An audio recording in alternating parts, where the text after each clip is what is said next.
And he got in his car, backed out real fast, slammed on the brakes, window went down. And I was like, yep, here we go. Poked his little gun out the window. I let him get a couple shots out and he missed, obviously. And so I lit him up.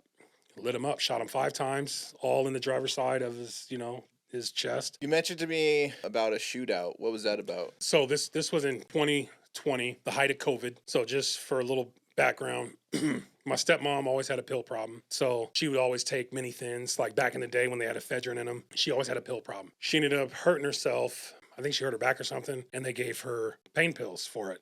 Well, she overdosed on those, went into shock, ended up in the hospital in a coma. So that happened. The other side, I was in real estate. I ended up selling a good buddy of mine a house. He wanted to move out and buy another house. So I sold him another house. And then he was like, I want to rent out my house. And he was like, I want to rent it to your little brother. And I was like, that's a bad idea. That's my brother. I love him. That's a bad idea. He rented it out anyways. So a year later, which was 2020, he got evicted out of there. And so my stepfather at the time had purchased a bunch of stuff for my nephew.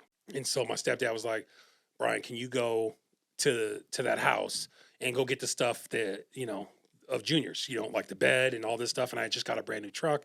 And so I was like, yep, cool. So went there and, the house turned into a dope house. There was literally an engine cut in half. There was, a chopped up Dodge in the garage, and they had all just left it. And so we're walking all in the house. I find an ounce of meth. It's like, hey, I do cocaine, but this stuff is trash. Like I was very judgmental about meth, even though I was, high myself. So we flushed it down the toilet. And about 30 minutes later, this Honda pulls up and the guy's like, hey, I'm here to get my mattress. And I was like, bro, you're in a Honda. Where are you putting the mattress? I was like, we flushed the meth down the toilet. So I was like, if that's what you came for, it's gone. And so he was mad. He was super mad. So then my buddy Zach, he went down for like 5 years for stabbing somebody, So it's like shows up to his house. He's mad. And then this guy shows up to pick up his drugs and then he wants to go in the house and the house is trashed. It is like 20, 30, 40 grand in repairs needed. So he's mad. And this guy comes in talking crap, to my buddy. And I'm like, bro, don't. It's like, you ruined his house. You better shut up. Well, he didn't want to shut up. So he got stomped out right there in that room. And then pulled my buddy off and I was like, hey man, okay, let's keep this going. Like, let him get his stuff. And then he was like, hey, can I invite my brother over so that he can help me get some of my stuff out of here? My buddy was like, hell no. And I was like, bro, look, the more stuff that gets taken out of here, the less stuff you and your mom got to deal with. And so he's like, cool. So we're sitting out. It's a split level house. There's like a huge, a bluff that's like 2 feet up with grass leading to the front steps. And we were down below on the driveway. We're standing in a circle, us friends. So this greasy dude shows up. Greasy, he's wearing a whole swishy outfit, long greasy hair ponytail. He walks right through the middle of our circle and just like doesn't stop, just walks through. And me, I was not in the best spot mentally there. Like my anger got the best of me. And I was like, oh, forget that, bro. I was like, nah, that dude, now I'm stepping in. He got to go. So I put hands on him and chased him out of the house. Well, I was a little less in shape then and more fat. And so I couldn't run as far. So I stopped, came back, and I was like, hey, bro, he's going to come back because he has to get his car. So when he comes back, I'm going to stand up here on this bluff and I'm just going to make sure that if anything happens, he's looking at me when he does it. You know what I mean? So he gets in the car, of course. I have my Glock 19X on me. Like, that's my favorite gun, still is. It's my safe now. And he got in his car, backed out real fast, like slammed on the brakes, window went down. And I was like, yep, here we go. Poked his little gun out the window. I let him get a couple shots out and he missed, obviously. And so I lit him up, shot him 5 times, all in the driver's side of his, his chest. And, at that point, like I had my felonies. And so I had gone through all the process to get my rights reinstated. So I got my rights reinstated. I had my CPL, still have it. And I was building guns, and I was shooting frequently. So I was, I've always been very aware of my situation and surroundings. And so having that, training that I was able to have an addiction to guns, then I just became good at it. And so I busted him and then I called the cops. They were like, yep, just put your guns in your vehicle, lock your vehicle, What do you say to the cops when you call them? I said, hey, I just got shot at, I shot him back. I hit him. I heard him scream. this is the address. And then I call my wife and say, hey, babe, I just shot somebody here. I'm at Zach's house. Come through. So she comes through. And what's wild is she parks right where the dude, like right exactly where.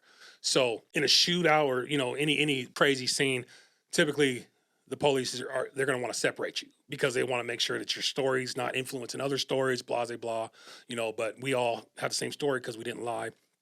I sat in the back of the cop car. So I wasn't under arrest. So I had my phone still, and I'm texting my wife and I see the cops there. They're looking all around because they're trying to find shell casings. And I'm like, it was probably a revolver because I couldn't find none. But they flash the lights around and they go to my wife's back seat and then they go down with the light and then they go right back to the light to the back seat.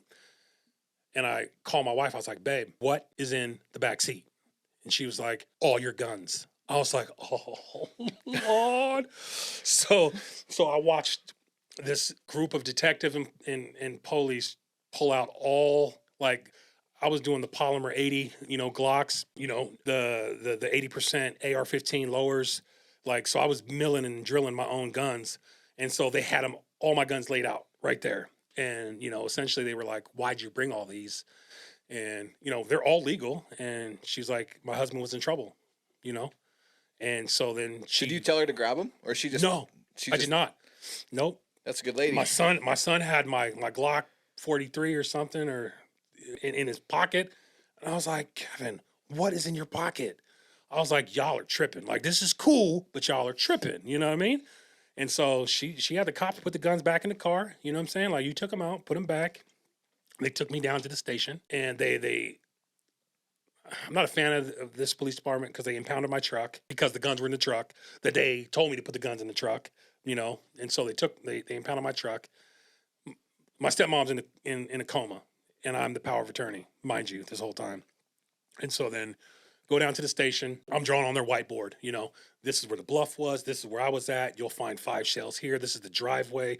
This is the house. This is where the car was. This is the route that he took. And this is where I shot him. And I made sure that I was aware of my surroundings. I made sure because it was in a neighborhood that there was anything, like I had to be on target. If I didn't hit it, I would hit a house. So I made sure once I heard him scream, then I stopped shooting. And so, they were like, you sound like you know your guns really well. I was like, yeah, I practice all the time. And they're like, you're a lot better than he is. And I was like, well, why you say that? And they're like, well, because they can't pull the bullets out right now. He's in the emergency room. So he ended up passing. And I had the cops taking me back up to the house. They ended up releasing my truck around midnight. But let me backtrack a little bit. I got a phone call. So because my stepmom was in the at the hospital in the ICU, I would get morning updates. Every morning at 11 o'clock, I would get a phone call from the hospital during COVID, and they would let me know the status. She couldn't talk anymore. She was in a coma for so long that she couldn't talk, and so that made it tough.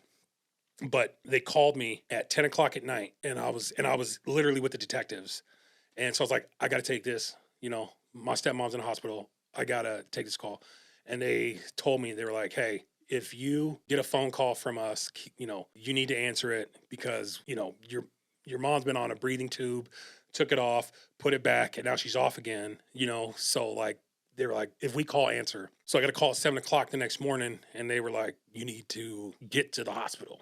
So I get to the hospital, like I said, during COVID. And the reason why I mention that is because it was a pain in the butt to deal with the hospitals. You had to be gowned down and masked up and only one at a time, blah, blah, blah, all that stupid stuff. And so I get in the room and then four people come in. I'm like, shit, here we go. Like, I already know, like, it don't take 4 of y'all to tell me. And one's wearing, preacher clothes. So obviously you have some bad news for me. And so, yeah, she's laying there and they're like, we have done everything we can for her. They're like, if we intubate her again with the breathing tube, she's never going to come out of the coma again. And so they were like, I was like, so what? You just want to make her comfortable? Like dose her up with morphine until she stops breathing? And they were like, yeah. So I was like, well, I'm calling my wife and my family's coming. Like, I don't give a crap about your COVID stuff. So they allowed it. They allowed, my wife and my son to come in there. held her hand, and I could see in the hallway. I knew which room she was, and I knew which block on the TV was hers that showed her, breathing, her heart rate, and all that stuff. And I just watched it tank, and so I knew, like, it was just that leading up to that moment, it's like death is coming, death is coming. You know what I mean? So held her hand and till she passed away, and she passed away, and that was like my first. I've seen people get shot, I've seen people die, but it's different. It's like what's crazy is you don't think about your childhood being terrible. You know what I mean? You're like, damn, like she just died while I'm holding her hand. It's like, so that was a very tough time. The police came back and said self defense, so I didn't get charged with nothing.